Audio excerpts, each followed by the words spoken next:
सन 1959 सालातील 27 एप्रिलचा दिवस भारतातील कायद्याच्या इतिहासात अत्यंत महत्त्वाचा म्हणून गणला जाणार होता ह्याची कोणालाच कल्पना नव्हती। मुंबईत नेहमीप्रमाणे सकाळचा सूर्योदय झाला, परंतु सूर्य डोक्यावर आल्यावर नौदलात कार्यरत असणाऱ्या कमांडरने डोक्यात घोंगावणाऱ्या विचारांचं बादळ शांत करण्यासाठी पिस्तूल लोड करून स्वतःच्या मित्राचं आणि पत्नीच्या प्रियकराचं घर गाठलं। आपल्या पत्नीशी रंगेल चाळे करणाऱ्या प्रियकराला जाब विचारण्यासाठी निश्चय केला। पत्नीने देखील प्रियकरासमवेत शय्यासोबत केल्यामुळं आता एकत्र राहण्यात काहीच अर्थ नाही असा विचार त्याच्या मनात आला। त्यामुळेच कोणालाच मारायचं नाही तर केवळ स्वसंरक्षणार्थ पिस्तूल जवळ ठेवायची असा निश्चय त्याने केला। तुमच्या प्रेमाचे चाळे तुम्हाला लखलाक, मी पत्नीला घटस्फोट देतो, माझी पत्नी आणि तिन्ही मुलं यांचा सांभाळ कर, तुम्ही सुखी व्हा असं सांगायचं आणि विषय संपवून टाकायचा असा विचार करून प्रियकराच्या घराच्या पायऱ्या चढण्यास त्याने सुरुवात केली। नुकताच स्नान करून टॉवेल गुंडाळून आलेल्या स्वतःच्या पत्नीच्या प्रियकराला त्याने स्पष्टच विचारलं, R you going to marry Sylvia and look after kids? यावर प्रियकराने उद्धटपणे उत्तर दिलं, do I have to marry every woman that I sleep with? Get the hell out of here before I throw you out. हे शब्द कानावर पडताच कमांडरचं डोकंच सटकलं। क्षणाचाही विलंब न लावता त्यानं पिस्तूल काढलं आणि मित्रावर पर्यायानं पत्नीच्या प्रियकरावर गोळ्या झाडल्या। त्यात तो मृत्युमुखी पडला। घटना एवढीच असली तरी त्यानंतर न्यायालयात जो खटला चालला तो अफलातून होता। वास्तविक यामध्ये सरळ सरळ कमांडरला शिक्षा होणार यात शंकाच नव्हती। या पार्श्वभूमीवर एका इंग्रजी वृत्तपत्राने उघडपणे हत्यारात शिक्का बसलेल्या कमांडरची घेतलेली बाजू, त्यामधून दररोज त्याच्या समर्थनार्थ येणाऱ्या बातम्या, लेख, प्रियकराची केलेली पोलखोल, कमांडरला त्याला मिळालेलं अपार जनसमर्थन, सिंधी आणि पारसी हा निर्माण झालेला वाद, पंडित नेहरूंनी घेतलेली खटल्याची दखल, एक ना दोन नानाविध घटनांनी हा खटला गाजला। त्याचीच माहिती आपण आज घेणार आहोत। नमस्कार, मी श्रावणी चरणकर, तुम्ही पाहताय सत्यवेद। एवढी महत्त्वपूर्ण घटना आणि त्याची दखल नाट्य आणि चित्रपट सृष्टीने घेतली नसेल तरच नवं। मराठीत मधुसूदन कालेलकर लिखित अपराध मीच केला ही नाट्यकृती 1963 साली प्रदर्शित झालेला सुनील दत्त अभिनीत ये रास्ते है प्यार के हा चित्रपट, 1973 साली आलेला विनोद खन्नाचा अचानक हा चित्रपट, 2016 साली आलेला अक्षय कुमारचा गाजलेला रुस्तम चित्रपट आणि 2019 साली आलेली the verdict state versus Nanavati ही वेब सिरीज। या माध्यमातून काही दिग्गजांनी या खटल्याचा मागोवा फिल्मी स्टाईलने का होईना पण घेतला। आता आपण खटल्याकडे वळूया। शासकीय काम आणि 6 महिने थांब आणि न्याय पाहिजे असेल तर वर्षानुवर्ष थांब असे म्हणायची पद्धत आहे। याला छेद देऊन हा सूर्य आणि हा जयद्रथ या पद्धतीचा नौदलातील एका प्रमुख कमांडरने अवलंब केला आणि पत्नीच्या प्रियकराला गोळ्या घालून ठार केलं। या घटनेनं अवघा देश हादरला। पती देशाचे रक्षण करत असताना पत्नीनं एका रंगेल पुरुषाबरोबर आणि स्वतःच्या मित्रासमवेत विवाहबाह्य संबंध ठेवल्याचं कमांडरला कळलं तेव्हा प्रियकराचा खात्मा केल्यावरच त्याला हायसं वाटलं। परंतु तो पळपुटा नव्हता। खून करून तो थेट पोलीस ठाण्यात गेला आणि त्याने मी खून केल्याची कबुली दिली। यानंतर खटला दाखल करण्यात आला। देशाच्या इतिहासात अत्यंत महत्त्वाचा म्हणून गणला गेलेला खटला म्हणून त्याच्याकडे पाहिलं जातं। Commander KS. नानावटी विरुद्ध महाराष्ट्र राज्य या नावाने तो खटला ओळखला जातो। इंग्लंडमध्ये राहणाऱ्या सिव्हियाची नेव्हल ऑफिसर असलेल्या कावस नानावटीशी ओळख झाली। कावस तेव्हा तत्कालीन हाय कमिशनर असलेल्या कृष्ण मेनन यांचा मिलिटरी अटॅई म्हणून काम पाहत होता। कावसला देखील सिव्हिया आवडायची। ओळखीचे रूपांतर प्रेमात झाल्यावर कावसनेच तिला लग्नाची मागणी घातली। लग्न करूनच हे दाम्पत्य मुंबईला परतलं। त्यांना 3 अपत्ये झाली। लग्नानंतरची पहिली 10 ते 12 वर्ष अगदी सुखात गेली। त्यानंतर मात्र लग्नाला ग्रहण लागलं ते कावसचा मित्र प्रेम आहुजामुळे। नोकरीनिमित्त कावस सतत बाहेरगावी असायचा।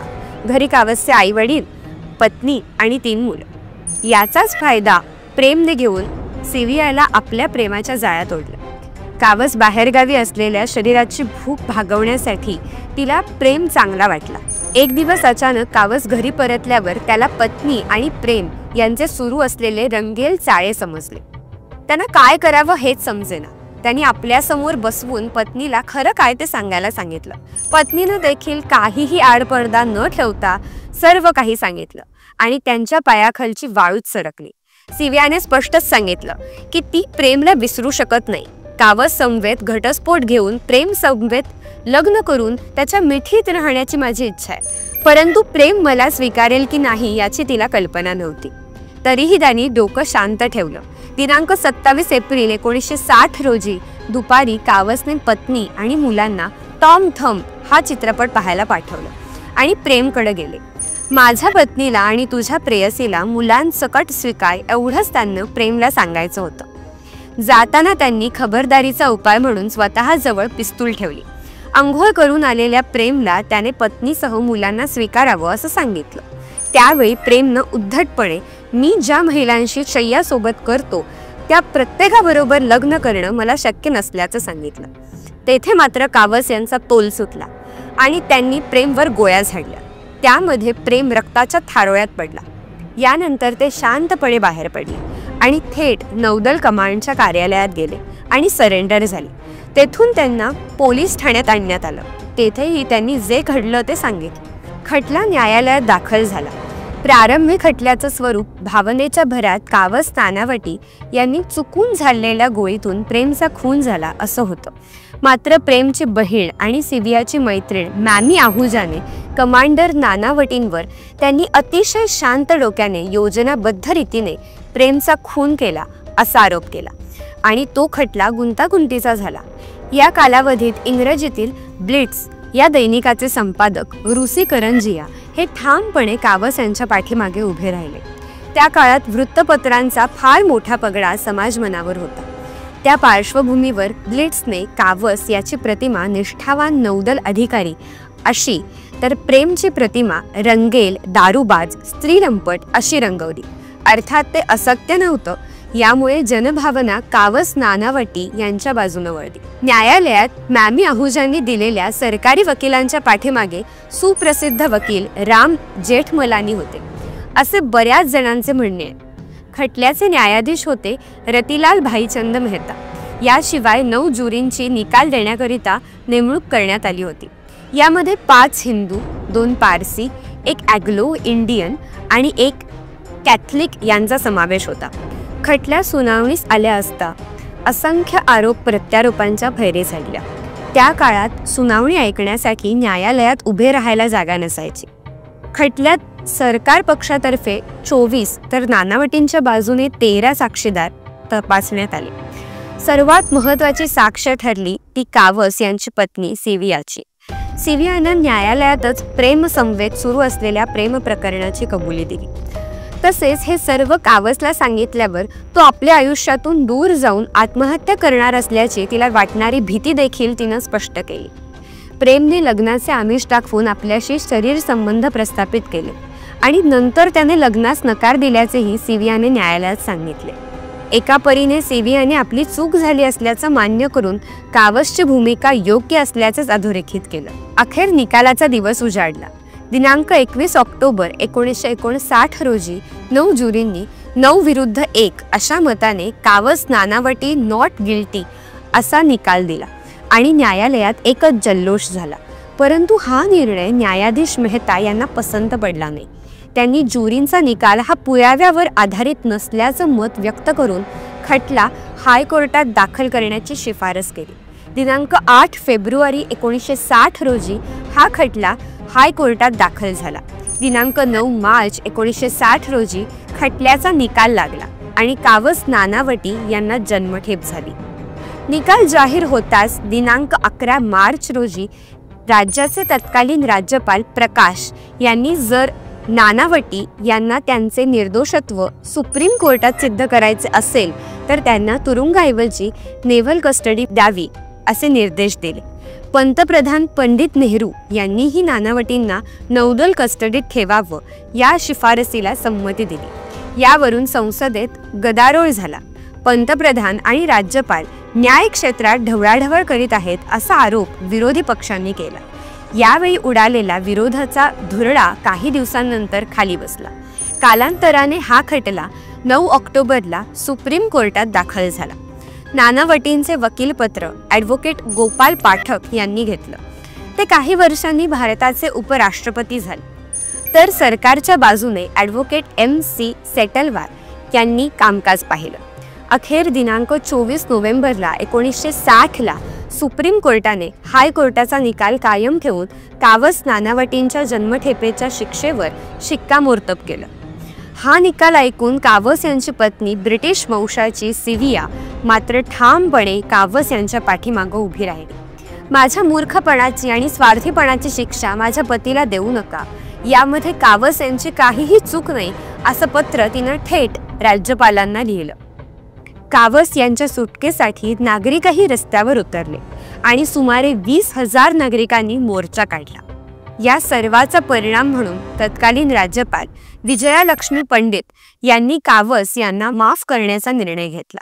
परंतु त्यामध्ये एक अडचण होती, ती म्हणजे मॅमी आहूजा ही सिंधी होती तर कावस नानावटी पारसी.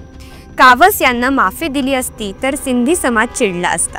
मात्र कौशल्याने मामी आहूजा हिलाच विजयालक्ष्मी पंडित यांनी नानावटींच्या अर्जावर स्वाक्षरी करण्यासाठी तयार केलं. यामध्ये सिव्हियाची भूमिका फार महत्त्वाची ठरली. नेमक्या त्याच कालावधीत सिंधी समाजाचे नेते भाई प्रताप यांना आयात निर्यातीच्या व्यवसायात कायद्याचं उल्लंघन केल्याप्रकरणी अटक करण्यात आली होती. त्यांनीही त्यांचा अर्ज राज्यपालांकडे केला होता. विजयालक्ष्मी पंडित यांनी सामाजिक परिस्थिती कौशल्याने हाताळून भाई प्रताप यांना तसेच नानावटींनाही माफ केलं. यामुळे सिंधी आणि पारसी समाजही दुखवला गेला नाही. अखेर दिनांक 17 मार्च 1964 रोजी कावस यांची न्यायालयातून सुटका झाली. कावस तुरुंगातून बाहेर येईपर्यंत कावस यांच्या वृद्ध आई वडिलांना आणि आपल्या 3 मुलांचा सांभाळ सिव्हिया हिनं केला. कावस यांनीही झालं गेलं विसरून मोठ्या मनानं सिव्हियाला माफ करून तिचा स्वीकार केला. त्यानंतर काही वर्षांनी नानावटी कुटुंब कॅनडाला निघून गेलं. त्यांनी तिथलं नागरिकत्व स्वीकारून तिथंच कायमस्वरूपी स्थायिक होणं पसंत केलं. या खटल्यात काही प्रश्न अनुत्तरित राहिले, ते म्हणजे प्रेम आहूजाची प्रतिमा रंगेल अशी रंगवण्यात आली असली तरी आहूजाच्या फ्लॅटवर त्यानं स्वतः लिहिलेलं प्रेमपत्र किंवा एकाही युवतीचं छायाचित्र सापडलं नाही. अंघोळ करून आलेल्या आहूजाने गुंडाळलेला टॉवेल कावस आणि प्रेम यांच्या झटापटीत सुटला नाही. तसंच मृत्यू पावल्यावर स्नायू आकुंचन होऊनही टॉवेल सैल झाला नाही, ह्याची उत्तरं अद्यापपर्यंत मिळालेली नाहीत. असो, या सर्व प्रकरणात नानावटींनी आपल्या नोकरीचा राजीनामा दिला आणि देश एका कर्तबगार अधिकाऱ्याला मुकला. दिनांक 24 जुलै 2003 रोजी नानावटी यांचं निधन झालं. आज इतकी वर्ष होऊनही कावस यांची जीवन कहाणी आजही वारंवार ऐकावीशी आणि चित्रपटाच्या माध्यमातून पाहावीशी वाटते. यातच या खटल्याचं मोठेपण आहे. हा विषय तुम्हाला कसा वाटला हे नक्की कमेंट बॉक्समध्ये कळवा आणि सत्यवेद यूट्यूब चॅनेलला सबस्क्राईब करायला अजिबात विसरू नका. धन्यवाद.